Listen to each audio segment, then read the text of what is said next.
ಬೆಚ್ಚಂಗೆ ಪಾರು ನೀನು ನಂಗೆ ಜಾನೆ ಪ್ರೀತಿ ಐತೆ ಒಳಗೆ. ಹಾಯ್, ಎಲ್ರಿಗೂ ನಮಸ್ಕಾರ. ಎಲ್ಲರೂ ಹೇಗಿದ್ದೀರಾ? ಎಲ್ಲರೂ ಚೆನ್ನಾಗಿದ್ದೀರಾ ಅಂದ್ಕೊಂಡಿದ್ದೀನಿ. Welcome back to my YouTube channel. ಎಲ್ರಿಗೂ ಮೊದಲಿಗೆ ವರಮಹಾಲಕ್ಷ್ಮಿ ಹಬ್ಬದ ಹಾರ್ದಿಕ ಶುಭಾಶಯಗಳು. ಎಲ್ರಿಗೂ ಒಳ್ಳೆಯದಾಗಲಿ. ಇವತ್ತು ಈ ವಿಡಿಯೋದಲ್ಲಿ ನಮ್ಮ ಮನೇಲಿ ಯಾವ ರೀತಿ ವರಮಹಾಲಕ್ಷ್ಮಿ ಆಚರಿಸ್ತೀವಿ, ಹಳ್ಳಿ ಸೈಡ್ ಹೆಂಗೆ ವರಮಹಾಲಕ್ಷ್ಮಿ ಆಚರಿಸ್ತಾರೆ ಅನ್ನೋದು ಈ ವಿಡಿಯೋದಲ್ಲಿದೆ. ಈ ವಿಡಿಯೋ ಪೂರ್ತಿ ನೋಡಿ, ನಿಮಗೆ ಗೊತ್ತಾಗುತ್ತೆ. ವರಮಹಾಲಕ್ಷ್ಮಿ ಹಬ್ಬದಲ್ಲಿ ಯಾವ ರೀತಿ ಪ್ರಿಪ್ರೇಷನ್ ಇತ್ತು ಅಂತ ವಿಡಿಯೋ ಮಾಡ್ಕೊಳ್ಳೋದಕ್ಕಾಗಲಿಲ್ಲ. ಬಟ್ 3:45ಗೆ ಎದ್ದು ಮನೇಲೆಲ್ಲ ಕೆಲಸ ಮುಗಿಸ್ಕೊಂಡು ರೆಡಿ ಆದಮೇಲೆ ನಾನು ವಿಡಿಯೋ ಮಾಡಿದ್ದು. ಇವತ್ತು ಹಬ್ಬದ ದಿನ ಈ ರೀತಿ ಔಟ್ಫಿಟ್ ಇತ್ತು, ಚೆನ್ನಾಗಿದೆ ಅಂತ ಅಂದ್ಕೊಂಡಿದ್ದೀನಿ. ಈ ರೀತಿ ನಮ್ಮ ದೇವ್ರ ಮನೆ ರೆಡಿ ಮಾಡ್ಕೊಂಡಿದ್ವಿ. ಲಕ್ಷ್ಮಿ ಹಬ್ಬದ ಥರನೇ ಮಾಡಿದ್ವಿ, ಬಟ್ ಲಕ್ಷ್ಮಿ ಒಂದು ಕುಂಡಿಸಿರಲಿಲ್ಲ ಅಷ್ಟೇ. ಲಕ್ಷ್ಮಿ ಹಬ್ಬಕ್ಕೆ ಯಾವ್ಯಾವ ವಸ್ತುಗಳು ತರಿಸ್ತಾರೋ ಅವನ್ನೆಲ್ಲ ತರಿಸಿಟ್ಟಿದ್ವಿ. ಲಕ್ಷ್ಮಿ ಒಂದು ಕುಂಡಿಸೋಕ್ಕಾಗಿರಲಿಲ್ಲ. ಕುಂಡಿಸ್ಬೇಕನ್ನೋ ಆಸೆ ಇತ್ತು ತುಂಬ, ಬಟ್ ಆಗಲಿಲ್ಲ. ಕೆಲವೊಂದು ಕಾರಣಾಂತರಗಳಿಂದ ಕುಂಡಿಸೋಕ್ಕಾಗಲಿಲ್ಲ. ಬಟ್ ನೆಕ್ಸ್ಟ್ ಸತಿ ಟ್ರೈ ಮಾಡ್ತೀನಿ ಖಂಡಿತವಾಗ್ಲೂ. ಈ ರೀತಿ ಸಿಂಪಲ್ಲಾಗಿ ಹಬ್ಬ ಮಾಡ್ಕೊಂಡಿದ್ವಿ. ಹಬ್ಬಕ್ಕೆ ಏನೇನು ಅಡುಗೆ ಮಾಡ್ಕೊಂಡಿದ್ವಿ, ಹಬ್ಬಕ್ಕೆ ಯಾರ್ಯಾರನ್ನ ಅರ್ಶಿನ ಕುಂಕುಮಕ್ಕೆ ಕರೆದಿದ್ವಿ. ಹಬ್ಬ ಸಿಂಪಲ್ ಆದರೂ ಅರ್ಶಿನ ಕುಂಕುಮ ಅನ್ನೋದು ಪ್ರತಿಯೊಂದು ವರ್ಷವೂ ನಾವು ಕೊಡ್ತೀವಿ. ಸೊ ಯಾರ್ಯಾರು ಬಂದಿದ್ರು ಅಂತ ನೋಡೋಣ. ನಾವು ಹಬ್ಬನ ಎಷ್ಟೇ ಸಿಂಪಲಾಗಿ ಮಾಡಿದ್ರು ಅರ್ಶಿನ ಕುಂಕುಮ ಕೊಡೋದನ್ನು ನಾವು ಯಾವತ್ತೂ ಬಿಟ್ಟಿಲ್ಲ. ಪ್ರತಿಯೊಂದು ವರ್ಷವೂ ಕೊಡ್ತಾ ಬಂದಿದ್ದೀವಿ. ಇವಾಗ ಅರ್ಶಿನ ಕುಂಕುಮ ಕೊಡೋದಕ್ಕೆ ಪ್ರಿಪೇರ್ ಮಾಡ್ಕೊತಿದ್ದೀನಿ. ನಾನಿನ್ನ ಕಂಡೆ ಬಲು ಮೋಹಗೊಂಡೆ, ಪಾಲ್ಗಡಲ ಕಡೆವಾಗ ನೀ ಜನಿಸಿದಂದೆ. ನಾನಿನ್ನ ಕಂಡೆ ಬಲು ಮೋಹಗೊಂಡೆ, ಪ್ರೇಮಾನುರಾಗದಿ ಕೈ ಹಿಡಿದೆ, ನಿನ್ನನ್ನು ಪಡೆದು ಪರಿಪೂರ್ಣನಾದ. ನಾವು ಅರ್ಶಿನ ಕುಂಕುಮ ಕೊಡ್ಬೇಕಾದ್ರೆ ಏನೇನು ಕೊಡ್ತೀವಿ ಅಂದರೆ ಬಳೆ, ಅಡಿಕೆ, ಎಲೆ, ಬಾಳೆಹಣ್ಣು, ಕುಂಕುಮ, ಅರಿಶಿನ, ಅಕ್ಷತೆ ಮತ್ತು ಹೂವು. ನಾವು ನೈವೇದ್ಯ ಮಾಡಿದರೆ ನೈವೇದ್ಯ ಕೂಡ ಕೊಡ್ತೀವಿ. ಒಂದು ದಿನದ ಹಬ್ಬ ಮಾಡೋದಕ್ಕೋಸ್ಕರ ನಾವು 3-4 ದಿನದಿಂದನೇ ಎಲ್ಲ ಪ್ರಿಪ್ರೇಷನ್ನು ಮಾಡ್ಕೊತಾ ಇರ್ತೀವಿ. ಎಲ್ಲ ಕೆಲಸನೂ ಕಂಪ್ಲೀಟ್ ಮಾಡ್ಕೊತಾ ಇರ್ತೀವಿ. ಹಬ್ಬಕ್ಕೆ ಯಾವ ರೀತಿ ಸೀರೆ ಹಾಕ್ಕೊಳ್ಳೋದು, ಯಾವ ರೀತಿ ರೆಡಿ ಆಗೋದು, ಯಾವ ರೀತಿ ಇವತ್ತು ಹಬ್ಬ ಮಾಡೋದು, ಏನೇನು ಹಬ್ಬಕ್ಕೆ ರೆಡಿ ಮಾಡ್ಕೊಬೇಕು, ಯಾವ್ಯಾವ ರೀತಿ ಅಡುಗೆ ಮಾಡ್ಕೊಬೇಕು ಅಂತ 1-2-3 ದಿನದಿಂದನೇ ಸ್ಟಾರ್ಟ್ ಮಾಡ್ಕೊಂಡಿರ್ತೀವಿ ಹಬ್ಬದ ಪ್ರಿಪ್ರೇಷನ್ಗಳ. ಹಬ್ಬದ ದಿನ ನಮ್ಗೆ ಎಷ್ಟೇ ಕೆಲಸ ಇರಲಿ, ಎಷ್ಟೇ ಕೆಲಸ ಮಾಡಲಿ, ಹಬ್ಬದ ಖುಷಿಲಿ ಅದನ್ನೆಲ್ಲ ಮರ್ತೇ ಬಿಡ್ತೀವಿ. ಎಷ್ಟೇ ಕೆಲಸ ಮಾಡಿ ಆಯಾಸ ಆಗಿದ್ರೂ ಸುಧಾ ನಾವು ಹಬ್ಬದ ಖುಷಿಲಿ ಅದನ್ನು ಮರ್ತು ಬಿಟ್ಟಿರ್ತೀವಿ. ನಾವು ಆಯಾಸ ಆಗಿದ್ದೀವಿ ಅಂತ ನಮ್ಗೆ ಗೊತ್ತೇ ಆಗೋದಿಲ್ಲ, ಅಷ್ಟು ಖುಷಿಯಲ್ಲಿರ್ತೀವಿ.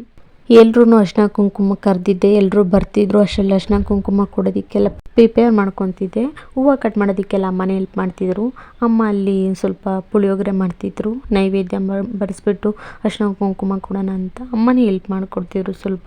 ಇಷ್ಟೆಲ್ಲ ನಾನು ಕಲ್ತಿದ್ದೀನಿ ಅಂತಂದರೆ ಅದು ನಮ್ಮ ಅಮ್ಮನಿಂದ ಮಾತ್ರ. ಸೊ ಅದಕ್ಕೆ ಇದ್ರ ಮುಖಾಂತರ ನಮ್ಮ ಅಮ್ಮನಿಗೊಂದು ಥ್ಯಾಂಕ್ಸ್ ಹೇಳೋದಕ್ಕೆ ಇಷ್ಟಪಡ್ತೀನಿ.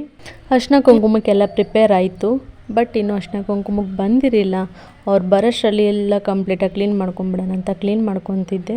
ಕ್ಲೀನ್ ಮಾಡ್ಕೊಂಡಾಯಿತು. ಅಮ್ಮ ಪುಳಿಯೋಗರೆ ಮಾಡ್ತಿದ್ರು. ಪುಳಿಯೋಗರೆ ಗಮ್ ಅಂತ ಇತ್ತು, ಅದಕ್ಕೆ ನೋಡ್ಕೊಂಬರೋಣ ಅಂತ ಅಡುಗೆ ಮನೆಗೆ ಹೋದೆ. ಸಖತ್ತಾಗಿ ಮಾಡಿದರು. ಟೇಸ್ಟ್ ಮಾಡಲಿಲ್ಲ, ನೋಡಿದ್ಮೇಲೆ ಗೊತ್ತಾಯಿತು ಚೆನ್ನಾಗಿ ಮಾಡಿದರು ಅಂತ. ಅರ್ಶಿನ ಕುಂಕುಮ ಕೊಟ್ಟು ನೈವೇದ್ಯ ಬರೆಸಾದ್ಮೇಲೆ ಊಟ ಮಾಡೋದು. ಸೊ ಅದಕ್ಕೇ ಟೇಸ್ಟ್ ಎಲ್ಲ ಮಾಡೋದಿಲ್ಲ. ಅರ್ಶಿನ ಕುಂಕುಮಕ್ಕೆ ಬರೋಕ್ಕಿಂತ ಮುಂಚೆ ದೇವರಿಗೆ ನೈವೇದ್ಯ ಬರೆಸಿ ಪೂಜೆ ಮಾಡ್ಕೊಂಬಿಡೋಣ ಅಂತ ಪೂಜೆ ನಾನೇ ಮಾಡ್ತಿದ್ದೆ. ನೈವೇದ್ಯ ಬರೆಸಿ ಪೂಜೆ ಮಾಡಿಬಿಟ್ಟು ಅರ್ಶಿನ ಕುಂಕುಮಕ್ಕೆ ಬಂದರು. ಅಷ್ಟರಲ್ಲಿ ಪೂಜೆ ಮುಗಿಸ್ಕೊಂಡು ಅರ್ಶಿನ ಕುಂಕುಮ ಕೊಡೋದಕ್ಕೆಲ್ಲನೂ ತಯಾರು ಮಾಡಿಕೊಂಡೆ. ಬಂದರು. ನನ್ನ ಬೆಸ್ಟ್ ಫ್ರೆಂಡೇ ಫಸ್ಟ್ ಬಂದಿದ್ದು. ಅವ್ರಿಗೆ ಅರ್ಶಿನ ಕುಂಕುಮ ಕೊಟ್ಟು ಅವ್ರಿಗೂ ಎಲ್ಲ ಅಡಿಕೆ ಕೊಟ್ಟು ಪ್ರಸಾದ ಕೊಟ್ವಿ. ಇಷ್ಟು ದಿನ ನನ್ನ ಜೊತೆಲಿ ಇದ್ದಿದ್ದಕ್ಕೆ ನಂಗೆ ಸಪೋರ್ಟ್ ಮಾಡಿದ್ದಕ್ಕೆ ಅವ್ರು ಒಂದು ಸಾಂಗ್ ಡೆಡಿಕೇಟ್ ಮಾಡಬೇಕು ಅನಿಸ್ತಿದೆ. ಸ್ನೇಹ ಎಂಬ ತಂಗಾಳಿಗೆ ಯಾವ ರೂಪವಿಲ್ಲ, ನೋವು ಮನಸ್ಸರುದೇಕೆ ಮಾತ್ರ ಕಾಣುವುದು ಇಲ್ಲ. Thank you so much my best friend. ನನ್ನ ಫ್ರೆಂಡ್ ಬಂದು ಹೋದಾದ್ಮೇಲೆ ಆಮೇಲೆ ಇನ್ನೊಬ್ಬರು ಬಂದರು. ಹಾಗೆ ಅಮ್ಮ ಕೊಡ್ತಿದ್ರು, ನಾನು ಸ್ವಲ್ಪ ಹೊತ್ತು ಕೂತಿದ್ದೆ. ಆಮೇಲೆ ಇನ್ನೊಬ್ಬರು ಬಂದರು, ಅವ್ರಿಗೂ ಅರ್ಶಿನ ಕುಂಕುಮ ಕೊಟ್ವಿ. ಅಮ್ಮನೇ ಕೊಡ್ತಿದ್ರು ಅವ್ರಿಗೂ.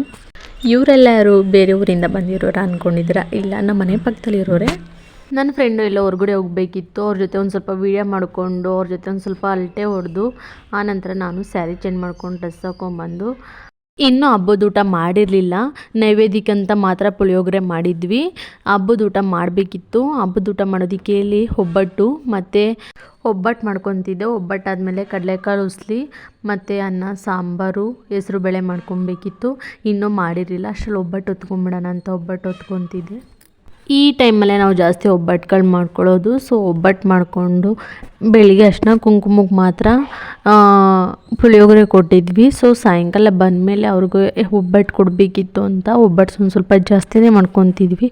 ಸೊ ಅದಕ್ಕೆ ಒಬ್ಬಟ್ಟು ಹೊತ್ತೋದು ಸ್ವಲ್ಪ ಲೇಟ್ ಆಯಿತು. ಅಬ್ಬಬ್ಬ ಎಂಥ ಸುಂದ್ರಿ ನಂಗೆ ಸಿಕ್ಕವಳ, ಇವಳ ಹಿಂದೆ ತಿರುಗೋ ಗುತ್ತಿಗೆನ ಕೊಟ್ಟವಳ. ಅಡುಗೆ ಏನೋ ಪ್ರಿಪೇರ್ ಆಯಿತು. ಅಡುಗೆಯಲ್ಲೇ ಕೆಲಸ ಮುಗ್ದಾದ್ಮೇಲೆ ನಾವು ಮಾಡಿರೋಂಥ ಊಟನೆಲ್ಲ ದೇವ್ರಿಗೆ ಬರೆಸಿ ಪೂಜೆ ಮಾಡಿಬಿಟ್ಟು ಆನಂತರ ಊಟ ಮಾಡೋದು. ಸೊ ನೋಡ್ತಿರ್ಬೋದು ನಾವು ಏನೆಲ್ಲ ಅಡುಗೆ ಮಾಡಿದ್ದೀವಿ ಅಂತ. ಇದನ್ನೆಲ್ಲ ನಾನು ಅಮ್ಮ ಸೇರಿಕೊಂಡು ಪ್ರಿಪೇರ್ ಮಾಡಿಕೊಂಡು ಈಗ ದೇವ್ರಿಗೆ ಬರೆಸಿ ದೇವ್ರಿಗೆ ಪೂಜೆ ಮಾಡಿಕೊಂಡು ಆಮೇಲೆ ಊಟ ಮಾಡ್ತೀವಿ.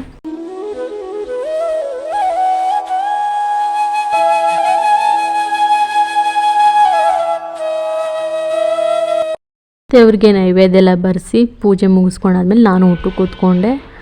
ಊಟ ಟೇಸ್ಟ್ ಮಾಡಿದೆ, ತುಂಬ ಚೆನ್ನಾಗಾಗಿತ್ತು. ದೇವ್ರಿಗೆ ಬರ್ಸೋಕ್ಕಿಂತ ಮುಂಚೆ ಯಾವ ಐಟಮ್ಸು ಟೇಸ್ಟ್ ಮಾಡೋದಿಲ್ಲ, ಆಮೇಲೆ ಟೇಸ್ಟ್ ಮಾಡೋದು. ಸೊ ತುಂಬ ಚೆನ್ನಾಗಿ ಬಂದಿತ್ತು, ಯಾವುದೇ ಹೆಚ್ಚು ಕಮ್ಮಿ ಏನೂ ಆಗಿರಲಿಲ್ಲ, ಎಲ್ಲ ಕರೆಕ್ಟಾಗಿ ಚೆನ್ನಾಗಿತ್ತು. ಟಿ ವಿ ನೋಡ್ತಾ ಊಟ ಮುಗಿಸ್ಕೊಂಡಾದ್ಮೇಲೆ ಸ್ವಲ್ಪ ಹೊತ್ತು ಕೂತಿದ್ದು. ಸ್ವಲ್ಪ ವೀಡಿಯೋ ಎಡಿಟಿಂಗ್ ಕೊಟ್ಕೊಳ್ಳೋದಿತ್ತು, ವೀಡಿಯೋ ಎಡಿಟ್ ಎಲ್ಲ ಕೊಟ್ಕೊಂಡೆ. ವೀಡಿಯೋ ಎಲ್ಲ ಎಡಿಟಿಂಗ್ ಆದಮೇಲೆ ಈಚೆ ಕಡೆ ಎಲ್ಲ ಸ್ವಲ್ಪ ಹೊತ್ತು ಓಡಾಡ್ಕೊಂಡು ಬಂದಿದ್ದು. ಸಾಯಂಕಾಲ ಆಗ್ತಾ ಬಂತು, ಫ್ರೆಶ್ ಅಪ್ ಆಗಿ ಬಂದು ದೀಪ ಹಚ್ದೆ. ಇದು ನಮ್ಮ ಮನೆಯ ವರಮಹಾಲಕ್ಷ್ಮಿ ಹಬ್ಬ. ವಿಡಿಯೋ ಇಷ್ಟ ಆಗಿದೆ ಅಂದ್ಕೊಂಡಿದ್ದೀನಿ. ಇಷ್ಟ ಆಗಿದ್ದರೆ ಮರಿಬೇಡಿ ಲೈಕ್ ಮಾಡಿ, ಸಬ್ಸ್ಕ್ರೈಬ್ ಮಾಡ್ಕೊಳ್ಳಿ ಪ್ಲೀಸ್. ನನ್ನ ಚಾನಲ್ಗೆ ಸಪೋರ್ಟ್ ಮಾಡಿ. ಒನ್ಸ್ ಅಗೇನ್ ಎಲ್ರಿಗೂ ವರಮಹಾಲಕ್ಷ್ಮಿ ಹಬ್ಬದ ಹಾರ್ದಿಕ ಶುಭಾಶಯಗಳು. ಎಲ್ರಿಗೂ ಬಾಯ್.